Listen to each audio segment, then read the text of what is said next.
everyone. In this video session, I am going to discuss about carbon NMR. So carbon has two isotopes mainly. One is carbon 12 and another one is carbon 30. So the most abundant isotope of carbon, that is carbon 12, has spin number I is equal to 0. So it will be NMR inactive nuclei. So we are not considering this isotope of carbon in NMR. Second isotope of carbon is carbon 13, which is a low abundant isotope of carbon and has only 1.1% natural abundance with I equal to 1 by 2. So it's a NMR active nuclei. Now one thing is important here. It is difficult to observe the resonance of 13C nuclei in comparison of proton in the NMR because they are 6,000 times less sensitive than proton. As a result, we get extremely weak signal in NMR for carbon. For this, there are two major reasons. First is the natural abundance of 13C. So the natural abundance of 13C is only 1.1%. So there are only 1.1% probability for a carbon to be 13C in a molecule. If the total number of carbons in a molecule is very low, then majority of molecules may not have 13C. In that case, very low number of molecules in a sample are supplying 30 carbon. Second reason is magnetogyric ratio. As we have discussed in our previous lectures also, the magnetogyric ratio of carbon is 1 by 4th of proton. As a result, it always resonates at lower frequency than proton, means at the 1 by 4th frequency of proton. But at lower frequencies, the excis nuclei population at lower energy level get decreased. As a result, the sensitivity of NMR detection decrease. Now, for proton interpretation, we have discussed 4 different steps one by one, like a number of signals we have to found, position of signals, area under the peak, and splitting of signals. So these all 4 steps helping us to interpret the structure from a NMR spectrum. So we will go in same way to find the structure of molecules by carbon NMR spectrum. But here we will just discuss about these two. There's a number of signal and a position of signal. Here we will not talk about area under the peak and splitting of signals. We will discuss also that why we are not considering these two in case of 13 carbon NMR. So let's start with number of signals. So the rule of finding the number of signals in the proton NMR also applies to the carbon NMR, and the chemical equivalence or non-equivalence of carbon atom is judged in the same way as we have discussed in the case of protons. So let's have these two examples. First one, you can count the number of carbon here. So total here 6 carbon, 1 2 3 4 5 6. Now if we see, these 3 methyl group are equivalent because they have free rotation to carbon carbon bond, so NMR cannot distinguish between them. So these 3 methyl group are equivalent, means these carbons will give only one signal. So finally this molecule will give total 4 peaks in carbon NMR. One peak for this methyl group, second peak for this carbon, third for carbon number B, and one peak for carbon number A, as you can see in this spectrum. In same way we have find the number of signals for protons as well in our previous lectures. If you see this cyclohexanol molecule, so it also has total number of carbon equal to 6. But if you look in the spectrum of this cyclohexanol, there is only 4 peaks. So if we see, there is a plane of symmetry. There is a plane of symmetry perpendicular to the plane and parallel to the plane. So finally, this carbon will be equivalent to this carbon and this carbon will be equivalent to this carbon. So these 2 carbons will appear at the same place, these 2 carbons will appear at the same place, and these 2 carbons will give their separate signals. So finally we'll have total 4 signal for cyclohexanol in carbon NMR. Now we have discussed that the way to find the number of signal is very similar to proton, as we have discussed in our previous lecture. Now we come to one second point, which is the chemical shift scale. So as you can see in this, the chemical shift scale for carbon goes from 0 to 200 ppm. Now if we divided it 0 to 50 ppm, we are getting peak for saturated carbon atoms. 50 to 100 ppm, we are getting peak for saturated carbon atoms but connected to oxygen atoms. In 100 to 150 region, we are getting peak for unsaturated carbon, like carbon connected to alkene or aromatic carbons. In this region, which is from 150 to 200 ppm, we are getting peak for the carbonyls carbon. And this region are divided in the same way as we have done in case of proton. Means we have to consider the factors like electronegativity of substituents, anisotropic effect. These all factors affect the chemical shift of different type of carbons, as we have discussed in case of proton NMR.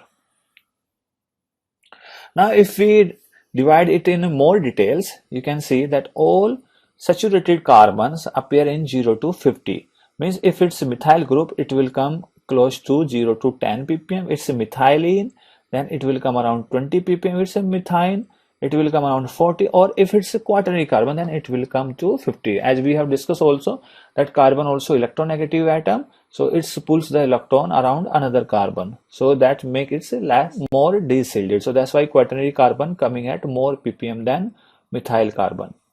Now carbon connected to nitrogen and sulfur comes around to 50 ppm. If it's connected to different halide, it will go more than 50 ppm. In case of fluorine, it will come around 80 ppm, because fluorine is more electronegative than chlorine and bromine, so it will make this carbon more desilted.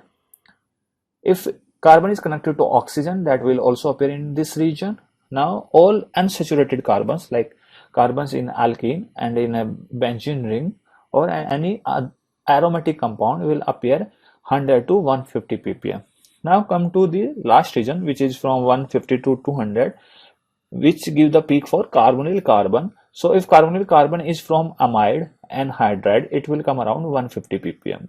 If carbonyl carbon is from acid or ester, it comes around 160 ppm. But if it's from aldehyde or ketone, it goes very close to 200 ppm. Now, if you look again in the proton NMR chemical shift scale, that scale only from 0 to 10 ppm, but in carbon it is from 0 to 200 ppm. Now what is the reason why carbon appears from 0 to 200 ppm while protons appears only from 0 to 10 ppm? So this is the answer for this. As carbon has 8 valence electron, and the variation in the chemical shift is a measure of the shielding of the nucleus by the 8 electron around the 13C nucleus, while in case of proton, it has only 2 valence electrons. Those are shielding to the nucleus, and less change possible in the distribution of 2 electron in comparison of 8 electron of carbon. That's why carbon has 0 to 200 ppm scale in comparison to proton, which has only 0 to 10 ppm scale. Now spin splitting in carbon NMR, which we discussed in the first slide, that we don't see any splitting in carbon NMR. So that region is the low natural abundance, and the probability of finding two 13C atom adjacent to each other in the same molecule is very low. Therefore, we rarely observe spin-spin coupling between two carbons, which is also known as homonuclear coupling. So means in a carbon NMR, we don't see coupling between two carbon in a molecule, because the natural abundance for 13C is very 1.1%. So the probability of finding two 13 carbon atom adjacent to each other is very low. However, the protons directly attached or nearby to a carbon may split the signal according to n+1 rule, and the NMR spectra recorded is known as proton couple carbon NMR. So this is the example of proton couple carbon NMR. So in this molecule, the carbon adjacent to each other are not splitting, but proton connected to these carbons are splitting to their signals, because they can split to carbons by n+1 rule, because proton also NMR active nuclei. So but problem here, due to various splitting by protons, there is a number of peaks in this carbon NMR. So it's very hard to interpret the structure of molecule in case of proton couple carbon NMR. So to avoid this problem, what we do, we run a proton decoupled carbon NMR, which is a very important nowadays. So majority of carbon spectra are obtained as proton decoupled spectra. In the proton decoupled carbon NMR, all interaction between protons and carbon nuclei are omitted. Means there is no coupling between proton and carbon. Therefore, only singlet are observed in a proton decoupled NMR spectrum for each carbon.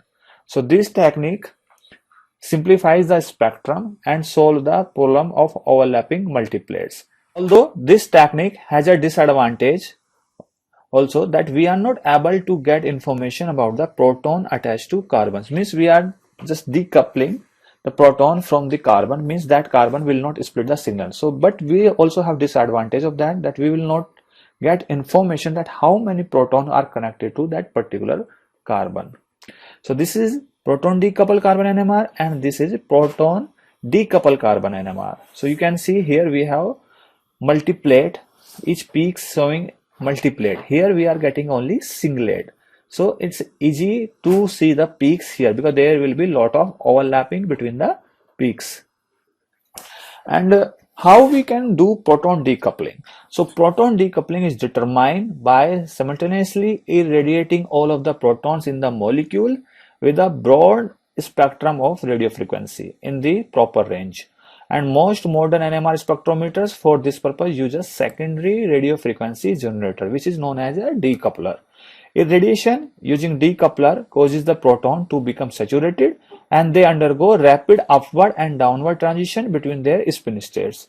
This rapid transition decouple any spin-spin interaction between the protons and the carbon nuclei. So that's the mechanism of proton decoupling. Now come to nuclear overhauser enhancement, that is NOE effect. So when we observe a proton decoupled carbon spectrum, the intensity of many of the carbon signal increases as compared to signal observed in a proton couple experiment. So you can see that when you do proton decouple, the intensity of the peak is increasing compared to proton couple NMR. So the signal of carbon atoms directly attached to protons enhance the most and the enhancement increases as more protons are attached.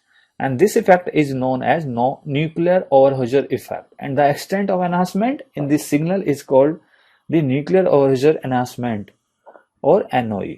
And the NOE effect is heteronuclear if observed between two dissimilar atoms like carbon and proton.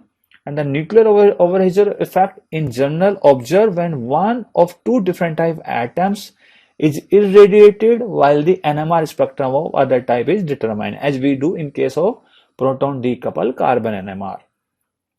The effect can be either positive or negative and depending on which atom type are involved. In the case of 13C, interacting with proton, the effect is positive and irradiating the hydrogen increase the intensities of the carbon signal. In proton decoupled carbon NMR, the maximum enhancement that can be observed is given by this relationship. Means NOE maximum can be 1/2 is the magnetogyric ratio of irradiated nuclei and a magnetogyric ratio of observed nuclei. So if we see for a proton decoupled carbon NMR, we can calculate using the magnetogyric ratio proton and carbon. If we put the values for proton and carbon here, we get 1.988. So this shows that 13C signal can be enhanced up to 200% by irradiation of the proton in a proton decoupled NMR. So this value, however, is theoretical maximum and most actual cases exhibit less than ideal enhancement. So in a proton decoupled 13C spectrum, the total NOE for a given carbon increases as the number of nearby hydrogen increases. Thus, we usually find the intensity of the signal in a 13C spectrum, assume the order that because this carbon has more protons, so there will be more NOE enhancement. This methylene has only 2 protons, so the intensity will be lesser than CH3.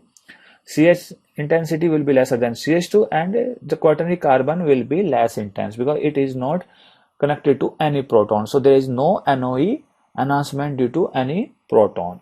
So however, nuclei must be close together in the molecule in order to exhibit the NO effect. The NO effect is greatest for hydrogen that are directly attached to carbon. So generally we consider the effect only protons directly connected to carbon. So finally, more the number of protons attached to carbons, more will be the enhancement in the intensity of that carbon signal.